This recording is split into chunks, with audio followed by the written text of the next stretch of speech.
तो अब हम स्टार्ट करने वाले हैं प्रोपेंसिटी टू सेव। देखिए जैसे हमने प्रोपेंसिटी टू कंज्यूम पढ़ा वैसे ही हम प्रोपेंसिटी टू सेव पढ़ रहे हैं। जैसे कि आपको पता ही है कि इनकम या तो कंज्यूम की जाती है या सेव की जाती है, ऐसा मैंने आपको बताया था, याद होगा।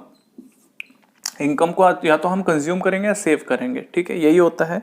इन्वेस्टमेंट यहाँ पर मशीनों में पैसा लगाने वाली बात होती है, तो वो हम जो जिनके पास इनकम आती है वो लोग तो नहीं करते ये सब, वो सिर्फ क्या करेंगे, कंजम्पशन और सेविंग। अगर आप बैंक में पैसा जमा भी कर रहे हो, इन्वेस्ट कर रहे हो, यहां पर उसको इन्वेस्टमेंट नहीं बोला जाता। पैसा जमा करना भी सेविंग है, चाहे एफडी कर रहे हो, जो भी कर रहे हो, सेविंग है, ठीक है, इस तरीके से लिया गया है। तो देखो इनकम का पार्ट या तो कंज्यूम किया जाता है, तो उससे रिलेटेड हमने रेशियो निकाली एपीसी और एमपीसी, इनकम और कंजम्पशन से जुड़ा हुआ एक तरीके से फंक्शनल रिलेशन हुआ इन दोनों में। उसी तरीके से अब हम बात करने वाले हैं सेविंग की, मतलब इनकम का वो पार्ट जो क्या किए जाते हैं, सेव किए जाते हैं, एडिशनल इनकम का पार्ट या चेंज इनकम का। तो यहां पर भी वैसा ही है, जैसे हमने उधर एमपीसी और एपीसी पढ़ा, इधर आपका एमपीएस और एपीएस देखने को मिलेगा। एमपीएस का मतलब क्या है दोस्तों, ध्यान से देखो, एक एपीएस हो गया, एक एमपीएस है। एमपीएस का मतलब हुआ एडिशनल इनकम का वो पार्ट जिसको हम सेव करते हैं। क्या बोला मैंने, एडिशनल इनकम का वो पार्ट जो सेव किया जाता है। यानी आपकी इनकम अगर 10,000 बढ़ती है और आप उस एडिशनल इनकम में जो बढ़ा है आपका, कुछ तो आप कमा रहे होंगे, लेकिन जो चेंज आया, मान लो 10,000 का चेंज आया, तो उस 10,000 में से आप कितना सेव कर रहे हो, उसको हम बोलते हैं MPS, marginal propensity to save, ठीक है। और एपीएस का मतलब हुआ कि टोटल इनकम जो आपके पास है उसमें से आप कितना सेव कर रहे हो। पहले की जो इनकम हो गई और जो अभी आपको मिली है, ये टोटल जो आपके पास है। पहले मान लो 30,000 थे आपके पास, फिर 10,000 और बढ़ गया, यानी टोटल कितना हुआ, 40,000। तो अब इस 40,000 में से आप कितना सेव करते हो, उसको हम बोलते हैं एपीएस, ठीक है। आपको पता है कुछ आप कंज्यूम करोगे, कुछ सेव करोगे, ऐसा होता ही है, ठीक है।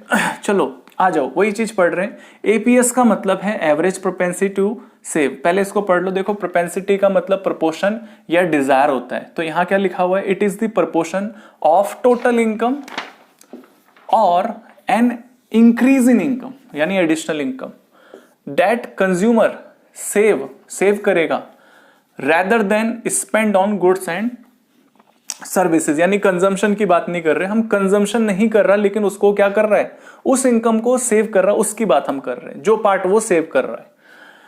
उसमें एक एपीसी आ गया, दूसरा एमपीएस आ गया, एक एपीएस आ गया, दूसरा एमपीएस आ गया, ठीक है।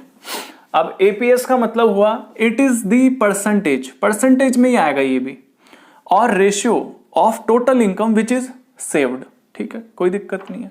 एमपीएस का मतलब हुआ it is the ratio of change in saving due to change in income. ये वो रेशियो है जो एडिशनल इनकम के या चेंज इनकम के क्या की जाती है, सेव की जाती है। इसीलिए आप इसको और अच्छे से अगर लिखना चाहते हैं, ऐसा भी बोल सकते हो आप, it is that part of additional income which is saved, ठीक है। तो इसका जो फॉर्मूला है वो क्या है, एमपीसी, क्योंकि एम हमेशा मार्जिनल यानी चेंज को रिप्रेजेंट करता है, तो फॉर्मूला वहां डेल्टा सी अपॉन में डेल्टा वाई था, यहां डेल्टा एस अपॉन में डेल्टा वाई है, यानी चेंज इनकम का वो पार्ट जो सेव किया जा रहा है, यानी सेविंग में क्या चेंज आ रहा है।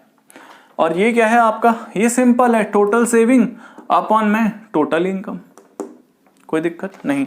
अब थोड़ा सा ना हम एक एग्जाम्पल ले लेते हैं, बस हो गया। कई बार डिफरेंस लिखने को आ जाता है, तो एक ये हो गया, एक फॉर्मूला लिख देना आप और दूसरा एक एग्जांपल लिख देना, हो गया। इन दोनों में डिफरेंस आ जाता है एग्जाम में कई बार।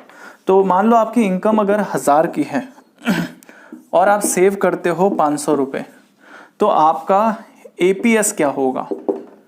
तो एपीएस निकालने के लिए अभी ये फॉर्मूला है, 500 में से डिवाइड कर दो 1000 को, तो 0.5, यानी अगर आपकी 1 रुपए की इनकम होती है तो आप 50 पैसा बचत करते हो। यानी अगर आपकी 1 लाख इनकम होगी तो हम ये आइडिया लगा सकते हैं कि ये यानी 50,000 रुपए सेव करेंगे, बाकी 50,000 आप कंज्यूम करोगे, ये मतलब हुआ, ठीक है, समझ आया। 1 करोड़ की इनकम होगी तो इससे मैं आइडिया लगा लूंगा भाई, अगर 1 करोड़ की इनकम होगी तो ये 50 लाख जो है वो सेव करेगा, ऐसा कुछ आइडिया।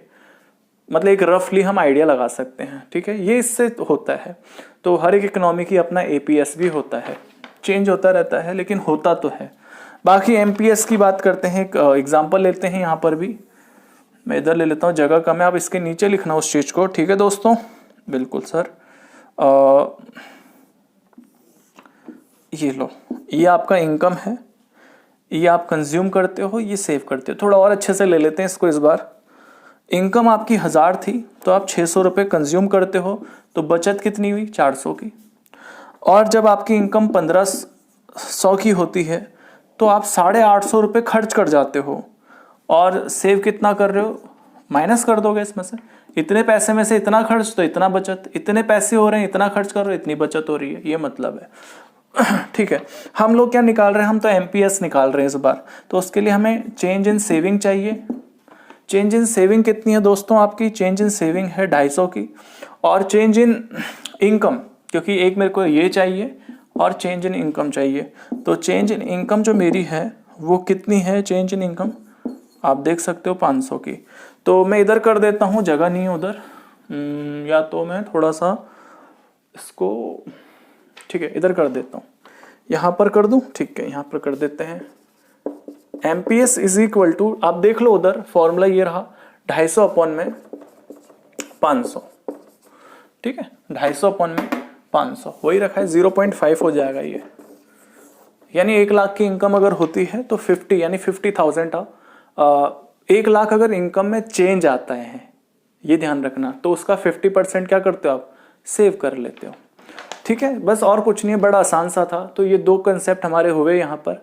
आगे हम एक नए कंसेप्ट की ओर बढ़ेंगे। हाँ, इनका जरूर यूज होगा, इसका भी यूज होगा, इसका भी यूज होगा, क्योंकि आगे डायग्राम बनने वाले हैं।